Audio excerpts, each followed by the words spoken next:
여러분, 공의를 아십니까? 공의란 단어? 공의. 이 공의를 에, 이 공의로 하나님께서는 이 세상을 다스려 가고 있습니다. 심판하시고요. 공의. 아주 참 음, 무한 말씀입니다. 정말 이 공의, 이걸 잘 알아야 돼요. 이거를. 네. 공의, 에, 뭐 법적 용어이기도 하지만 그러나 이게 사라진 지 참 오랜 것 같아요. 자, 중요한 건 뭐냐? 어 심판할 때 공의가 얼마나 정확하게 적용되느냐 한 것에 의해서 심판의 탁월성이 발휘하게 되는 거예요. 공의. 와, 이게 정말 네? 아주 참모한 말씀이죠. 공의.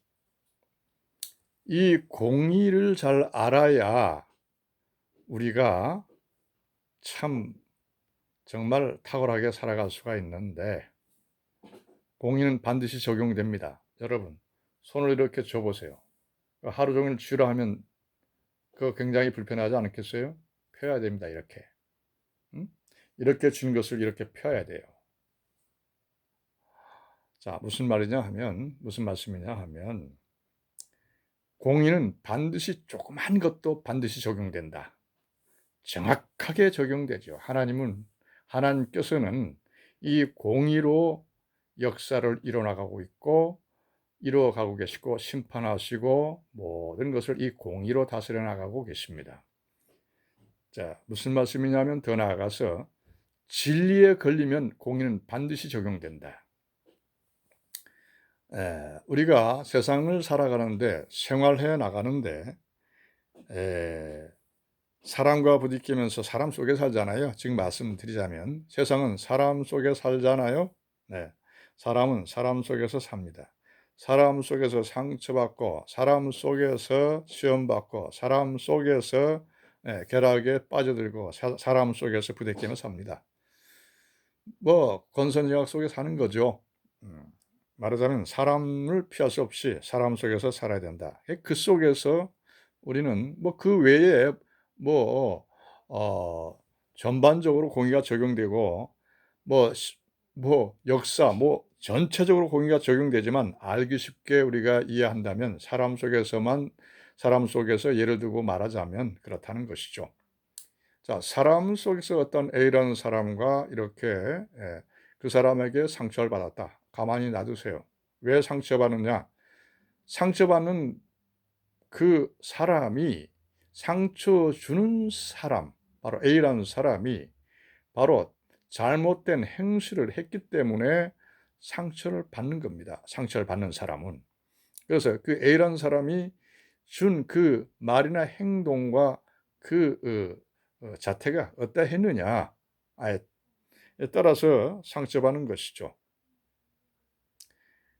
자, 그렇다고 볼 때 A라는 사람은 반드시 이 상처받은 사람한테 와서 용서를 구해야 돼요. 그래서 마무리해야 됩니다. 하나님께 또한 용서를 빌고 말이죠. 그렇지 않으면은 그래서 그것을 고쳐야 돼요. 그렇지 않으면은 그 상처 주기 한 그 행동으로 반드시 그가 받습니다. 더 받을지도 모르고 더 위험할 줄도 모르고 또 몇 배로 받을 줄도 모르죠. 가만히 놔두면 그 사람은 반드시 받습니다. 그런 사람으로 되어 있는 한 반드시 받는다 이것입니다. 반드시 그 상처 주게 한 요인을 고치지 않고 버리지 않으면 받는다는 겁니다.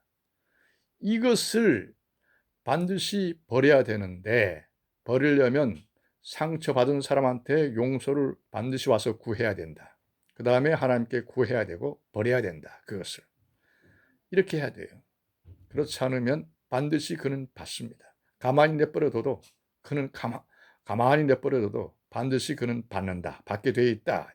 더 몇 배로 불려서 받을 수가 있고 더 위험할 수가 있고 그것 때문에 반드시 그 요인 때문에 받는다는 겁니다. 바로 이것을 공의라 합니다. 그리고 그래서 하나님께서는 이쪽 뺨을 때리거든 이쪽 뺨도 내줘라 이렇게 말씀하신 것이고 주님께서 말이죠. 그리고 또 하나는 용서를 반드시 구해라. 하나님께 와서 기도드리기 전에 이렇게 한 거예요. 그걸 버려야 되는 겁니다. 그 상처 주게 한 요인을 반드시 버리지 않으면 그런 사람으로 되어 있기 때문에 받는다는 거예요. 더 몇백 배로 받을 수도 있고 가만히 내버려도 반드시 받아.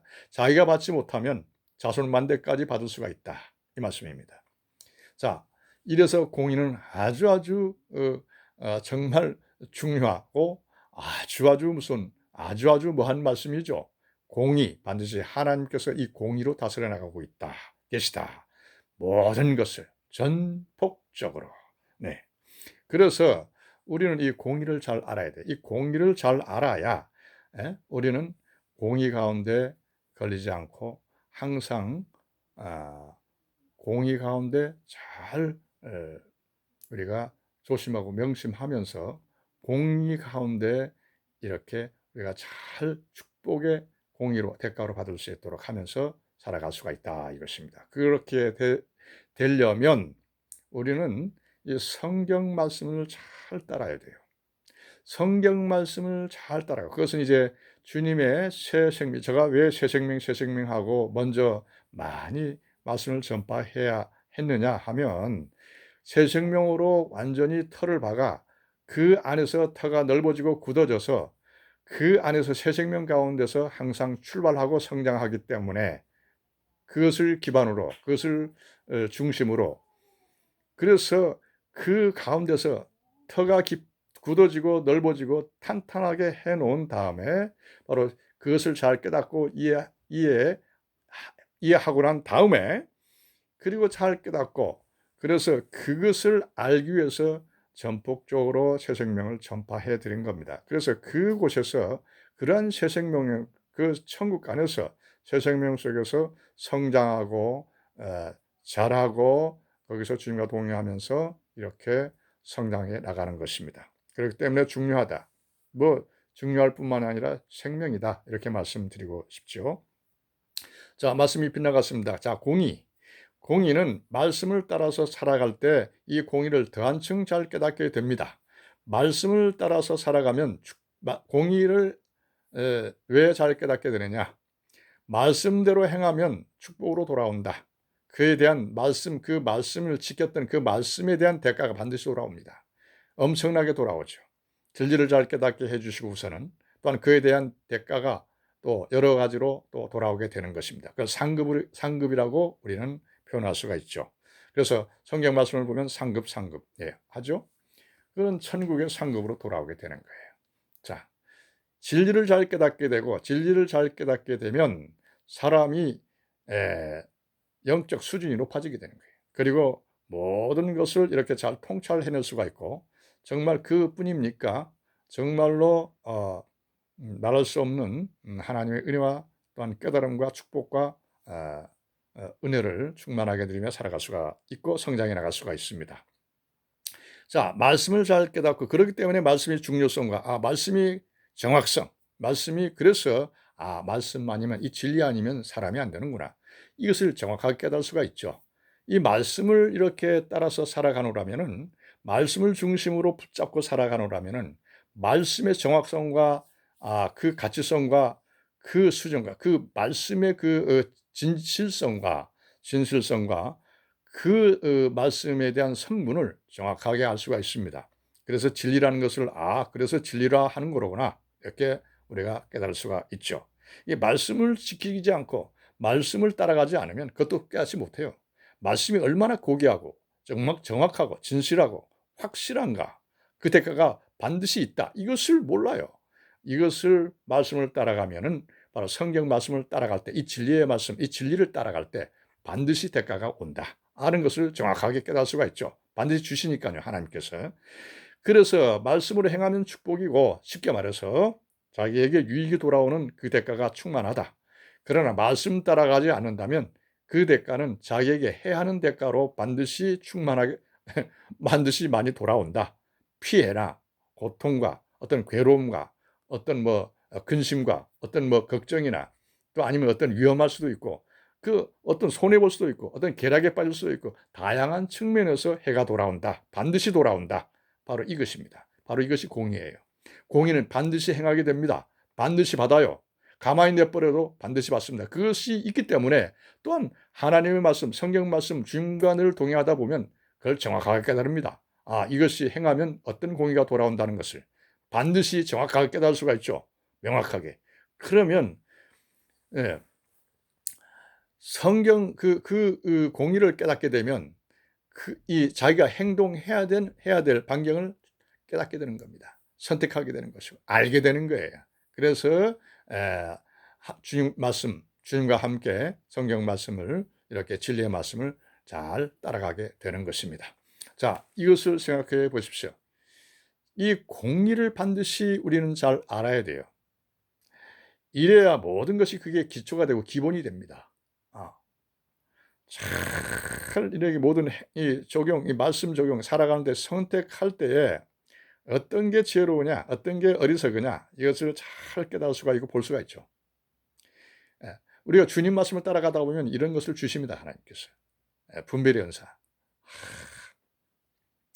그리고 그것뿐만 아니라 모든 게 기반이 돼요. 이게 기초가 됩니다. 공의.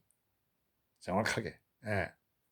그래서 우리는 이 안에서 우리는 공의를 주님 안에서 이 공의를 앞세우고 이 공의를 따라서 항상 살아가야 그 속에서 항상 살아갈 때 우리는 어떤 것이 어리석으냐, 어떤 것이 지혜로우냐 이것을 정확하게 가려낼 수가 있고 축복된 삶을 살아갈 수가 있는 것입니다. 공의 가장 중요하죠. 그래서 우리는 항상 누가 우리를 상처받게 해도 그것을 상처받은 것에 고민하지 마세요. 가만히 내버려 두세요. 우리는 웃으면서 지나갈 수가 있습니다. 성경 말씀을 따라서 성장하다 보면 그만큼 수준이 그만큼 쌓아 올라간 겁니다. 우리가 어떤 말씀을 우리가 따라가지 못할 때 항상 그 단계에서 그냥 머물러서 그냥 하는 사람도 있고 뛰어올라서 더 한층 성숙하는 사람도 있는데 더 한층 성숙하는 사람이 되시길 주의 이름으로 축원드립니다. 그래서 어떤 사람이 상처를 줄 때 물론 괴롭고 고통스럽죠. 그러나 가만히 내버려 두세요. 반드시 받습니다. 그 사람은. 반드시 받아요. 뭐 빠져나갈 자유로울 수도 없고요. 그것에서 자유로울 수도 없고 빠져나갈 구멍이 없습니다. 반드시 받아요. 자기가 못 받으면 자손만대까지 받습니다. 반드시 받아요. 그런 공의가 있기 때문에 우리는 안심할 수가 있고 웃으며 지나갈 수가 있는 겁니다. 나한테 상처 줄지언정 웃으며 지나갈 수가 있죠. 그래서 전술과 전략을 우리가 또한 펼 수가 있고요. 그래서 주님 안에서 항상 동행하면서 살아갈 때 이런 것뿐만이 아니라 이런 은사뿐만이 아니라 엄청난 은사를 주십니다. 이거 일일이 말할 수가 없죠. 자, 공의를 잘 깨달아야 돼요. 공의. 바로 주님 안에는 바로 주님께서는 공의로 역사를 모든 것을 다스려 나가고 있다. 심판하고 계시다 하는 것을 잘 알아야 됩니다. 그래서 우리는 주님과 동행하면서 새 생명 가운데 하나님의 자녀로서 주님과 동행하면서 살아가면서 말씀 속에서 살아갈 때에 이 모든 것을 잘 깨닫고 주님과 동행하면서 성숙되고 성장하면서 하나님의 진리 안에서 풍요로운 충만한 깨달음과 축복을 누리며 살아간다. 이것을 항상 기억하시길 바랍니다. 감사합니다.